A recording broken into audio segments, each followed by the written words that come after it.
So you know about the hypno glasses? Now she does. Well, I'm not saying who he is, just that he wears hypno glasses. Big spoilers for Superman are ahead. Hey, welcome back to ScreenCrush. I'm Ryan Airy, and we are going to talk about the ending of Superman and that, spoiler, Supergirl scene. And we will explain that massive Kryptonian twist, the Ultraman reveal, how Lex created a Superman clone, and the major differences from the comics. And of course, we will explain that pocket universe and what it means next for the DCU. And there's also the post-credit scenes and what all of this means for Superman's future in this brand new franchise. So let's get into this ending, but first I want to remind you that ScreenCrush is available on all your favorite podcast platforms, and we have some absolutely huge podcast guests coming up, including Arrowverse creator Mark Guggenheim. That's going to be a lot of fun. Subscribe below, and later I'll tell you about all of our merch that we designed for you guys at our merch store. Hey, Colonel, ya tu Africa. Hey, Colonel, ya tu Icho. So let's start with the Kryptonians' plot twist. When Jor-El and Lara sent baby Kal-El to Earth, they attached a coded message to his ship. And Jor-El is of course played by Bradley Cooper, who voiced Rocket Raccoon. So Superman only heard the first half, and it's basically the usual inspiring words that Jor-El gives to his son in all of the movies. But the second half changes the context of those inspiring words. So Lex decodes the rest of the message and then shows it to the whole world. And the second half is Jor-El and Lara telling Kal-El to conquer Earth, to take on many wives, and eventually restore Krypton. Wait, isn't that what Zod wanted in Man of Steel? No, not quite. Zod wanted to terraform the Earth to turn it into a new Krypton. What Kal-El's parents meant was for him to go procreate with lots of women, and from his babies, a new Krypton would be born. So they want him to spread his seed just like Ego in Guardians of the Galaxy. Now the Kryptonians are not exactly evil, they're more like utilitarians. They see Earthlings as a primitive and inferior race, and with that yellow sun, Kal-El is like a god on Earth. So he has the right to rule this world and its people. Kneel before Kal-El. So, after Lex reveals Superman's true purpose, Clark loses faith in who he's meant to be. That first half of the message shaped him as a hero. He believed that his benevolent space parents sent him to Earth for a great destiny, to serve and protect mankind. But all of that was a lie. His great purpose was to conquer and take on many slave wives. Damn, how many wives you got? Me? 12, buddy.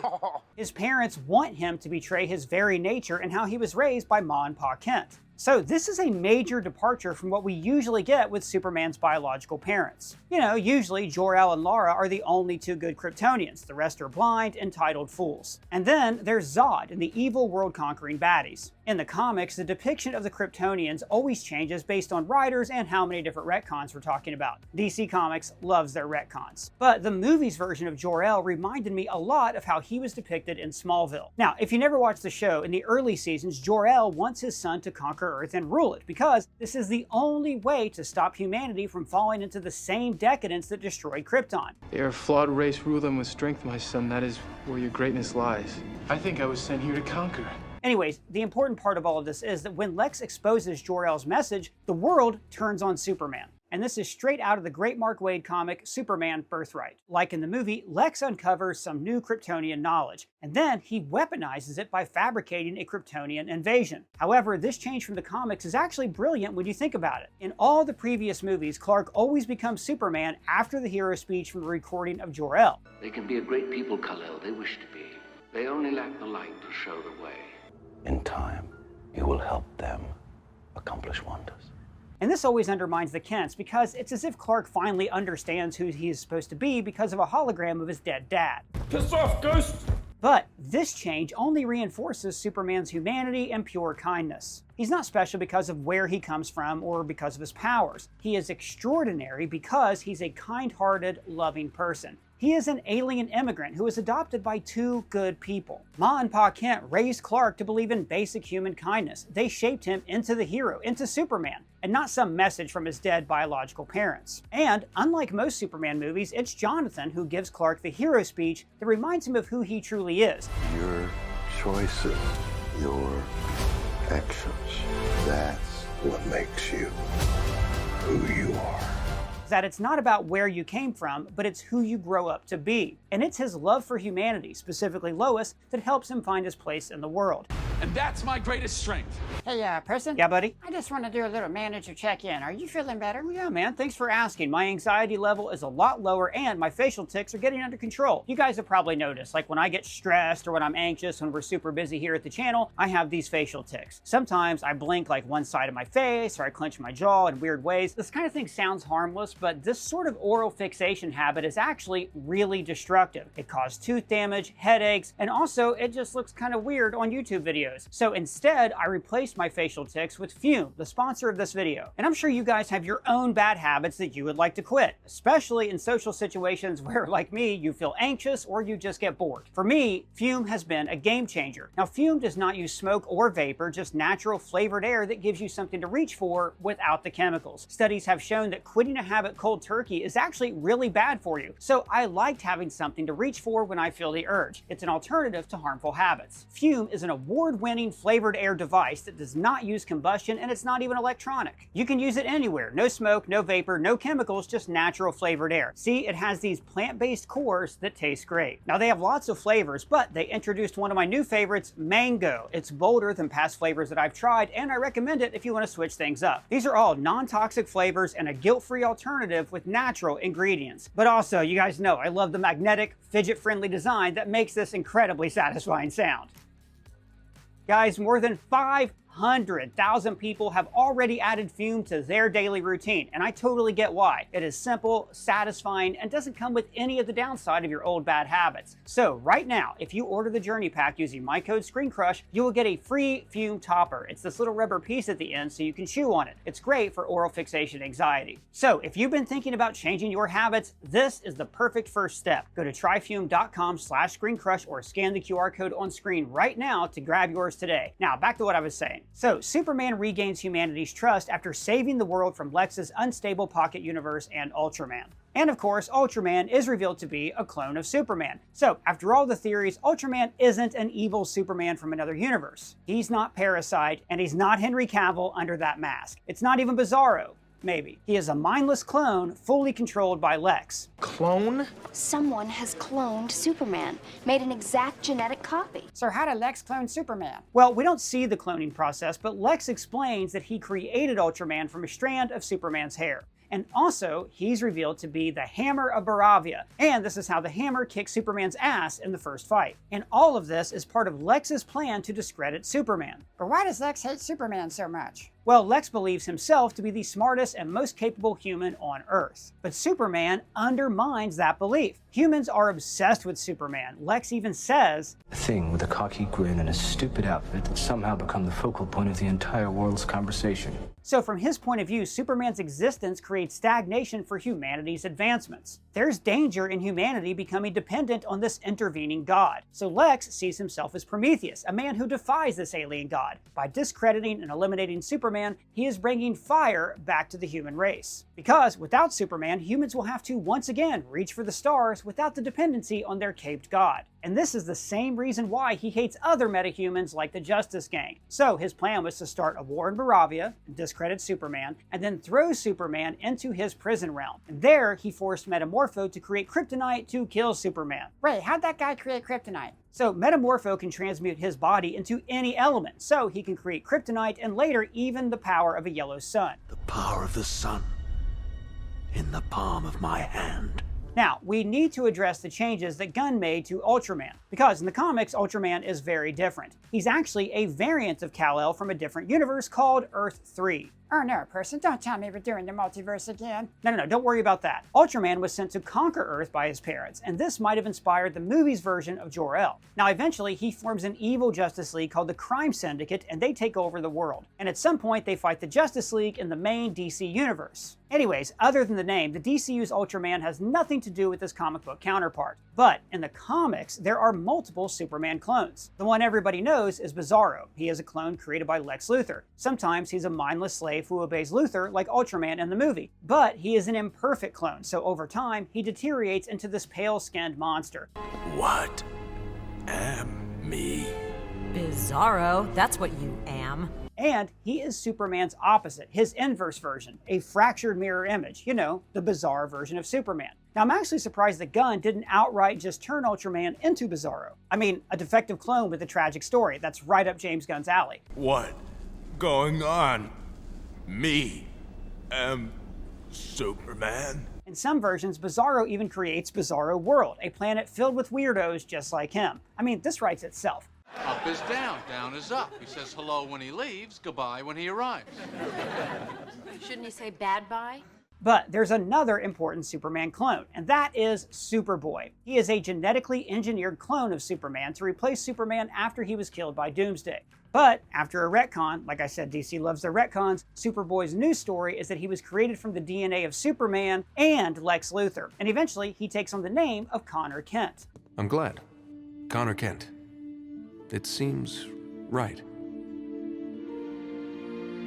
So wait, is Ultraman Bizarro or Superboy? Well, he's a little bit of both. Superboy is usually a teenager, but he's still an exact copy of Superman, just not evil. Bizarro's, well, he's Bizarro, but he's a lot like Ultraman, except he doesn't deform in the movie. But Ultraman might transform into Bizarro when eventually we see him next. And we're going to talk about that more when we explain the Pocket Universe from the movie. But the change with the Kryptonians is symbolized once again by the contrast between Ultraman and Superman. Ultraman was created from Superman's Kryptonian DNA. So in some really strange way, Superman is Ultraman's biological father, since the clone was created from his DNA. I am your father. And that is what Jor-El and Lara wanted, for him to procreate and continue their lineage. But Lex is his creator, making him his dad. Lex raised Ultraman to represent everything that opposes Superman, and possibly become a conqueror for Lex. And this is ironic, but Lex ends up creating the terrifying alien, the one that threatens the world, just like how Jor-El kind of intended him to be. Clark is kind and hopeful, but Ultraman is just a mindless weapon for Luthor. This further shows the importance of who raised you and how they raised you, rather than what DNA is running in your blood. And guys, I am so excited to show you these new shirts that we just launched for our merch store. First, check out the July 2025 shirt showing two rockets passing each other, the Fantastic Four and Kal-El's. And then we have Brian from Family Guy as Krypto, who's a good boy. And for the Fantastic Four, we have this parody of them on Abbey Road, but hey, where's Sue Storm at? And then we have the Fantastic Four as the Jetsons, celebrating the retro future aesthetic of the film, as well as Clobber in Time, Flame On, and this image of The Thing as John Carpenter's The Thing. Right now, we're also running a summer sale, 20% off, and if you become a member, you can earn rewards and get free stuff. I just want to thank you guys so much for your support, and the links for those are below. Now, there is more to say about Ultraman, but this connects to the Pocket Dimension, so first, I need to explain this strange place. Somehow, Lex either found or created this maze-like dimension that he turned into a giant prison, or like we call it, the prison realm.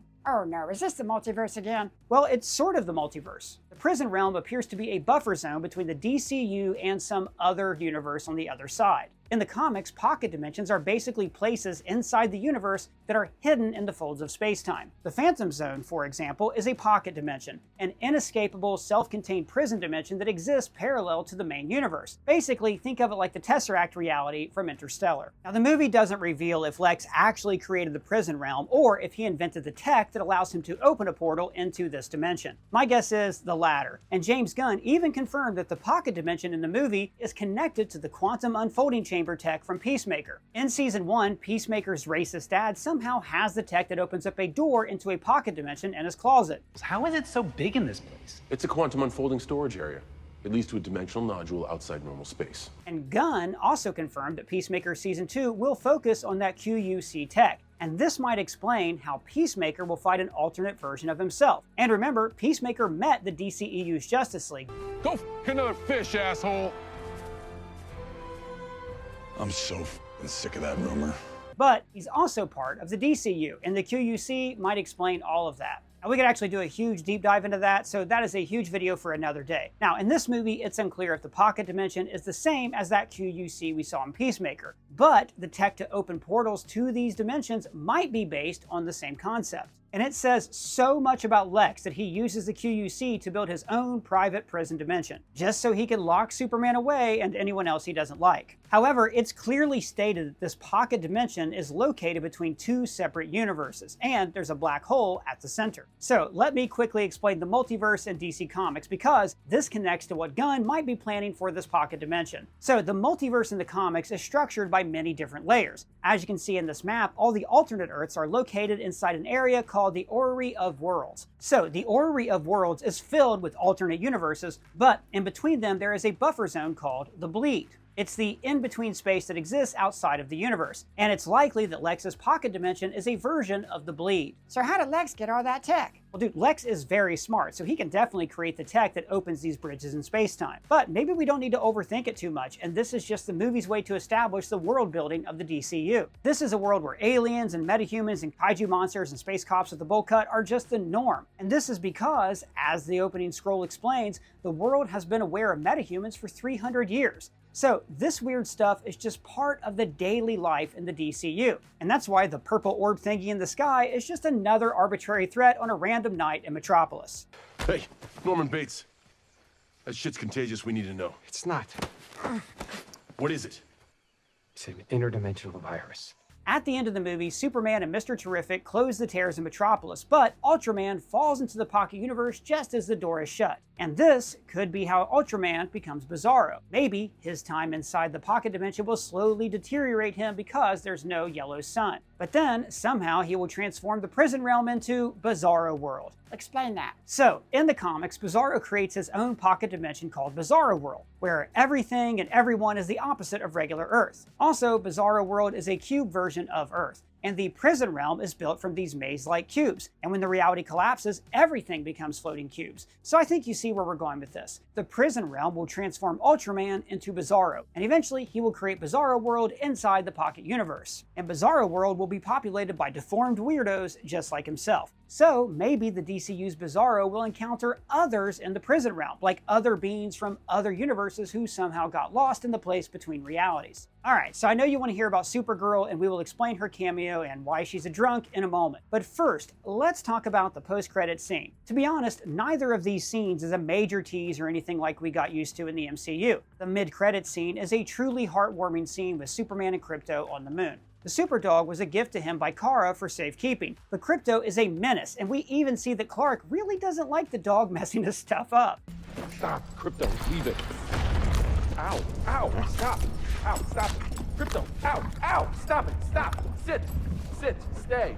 But Superman learns to care for the space dog. He ends up adopting him and helps Krypto to accept him as a friend, and Krypto becomes a good boy. Yes, he is a very good boy. And of course, this is similar to how the Kents took baby Kal-El and helped to raise him to be a good man. And it's just like a sweet culmination of the relationship between a man and his dog. And the post-credit scene is a fun interaction between Superman and Mr. Terrific. They're trying to fix the city after it was almost torn apart. Just so you know, two bros being bros. Now, some of you might be disappointed that these scenes don't have any big cameos or tease the next DCU project. But the thing is, they weren't meant to tease the next project. James Gunn has said in interviews that he doesn't want to follow the MCU structure with post-credit scenes. For Guardians of the Galaxy 2, he was forced to add a tease for Adam Warlock despite not actually having any plans for him at the time. Let's face it, the practice of these tags at the end of movies and shows has sort of lost its charm at this point, especially in the MCU. A lot of the time, these scenes are just made to set up the next project or reveal major characters.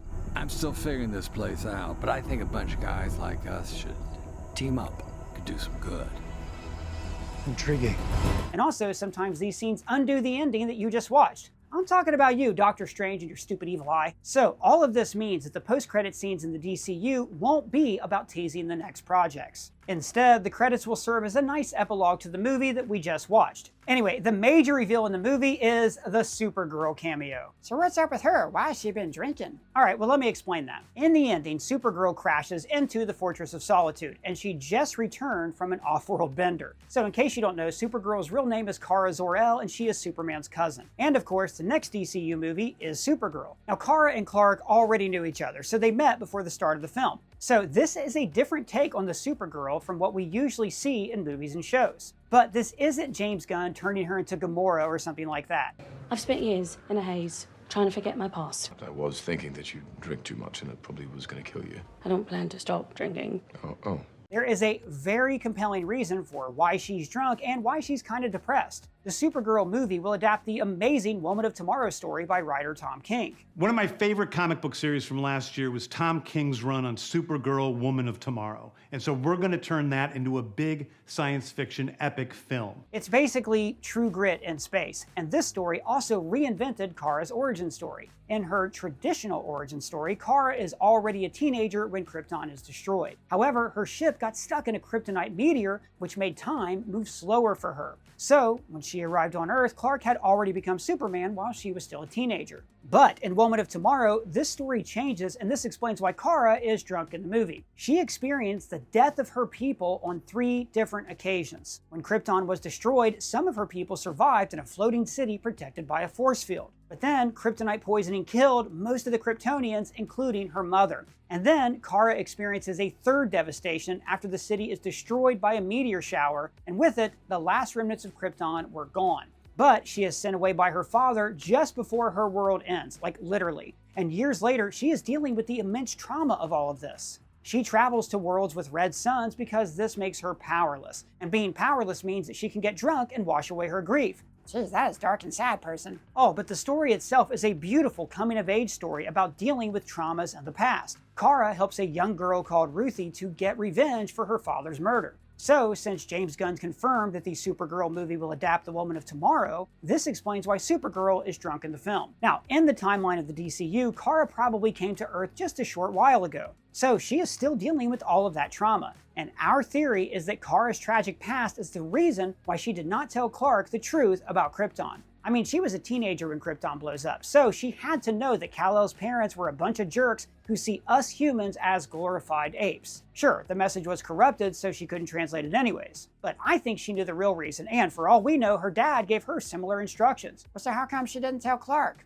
Shame. I think that what she and her family went through humbled their blind entitlement. And Kara is kind of ashamed of how her people used to be in their prime. And she watched her family, planet, and entire civilization wither away. Her movie will be about her overcoming this grief, but in Superman, she is still dealing with all that baggage. And for her, the only escapism is to get drunk and to try her best to forget about her terrible past. And now that she is in a state of denial, it's easier to let Clark believe that Krypton was this great society because that's her way of dealing with this pain. Now, the obvious direction is for Clark to help Kara overcome her trauma. And I think that he will, in a way, help her find her purpose as Supergirl. So allow me to reintroduce my cousin, Kara Zor-El, or as the world will come to know her, Supergirl. But the journey of overcoming her grief is something that she's going to have to do in her own standalone movie. And if you didn't know, Jason Momoa will appear in Supergirl, but he is not back as Aquaman. He is playing the main man, the badass space bounty hunter named Lobo. So if the Supergirl movie will stay faithful to the Woman of Tomorrow while also adding Lobo, I think this movie has the potential to be something really special. But what did you guys think about this movie and the changes they made to the Kryptonians and the DCU's version of Superman and Ultraman and Lex Luthor? Let us know your thoughts down in the comments below. You can at me on Twitter or Blue Sky Threads or on our free-to-join Discord server, which is like the internet before it was awful. Big shout out to Pavel T, who wrote and edited this video. And let us know what you guys thought of Superman, or if you have any questions down in the comments. And if it's your first time here, please subscribe and smash that bell for alerts. For ScreenCrush, I'm Ryan Airy.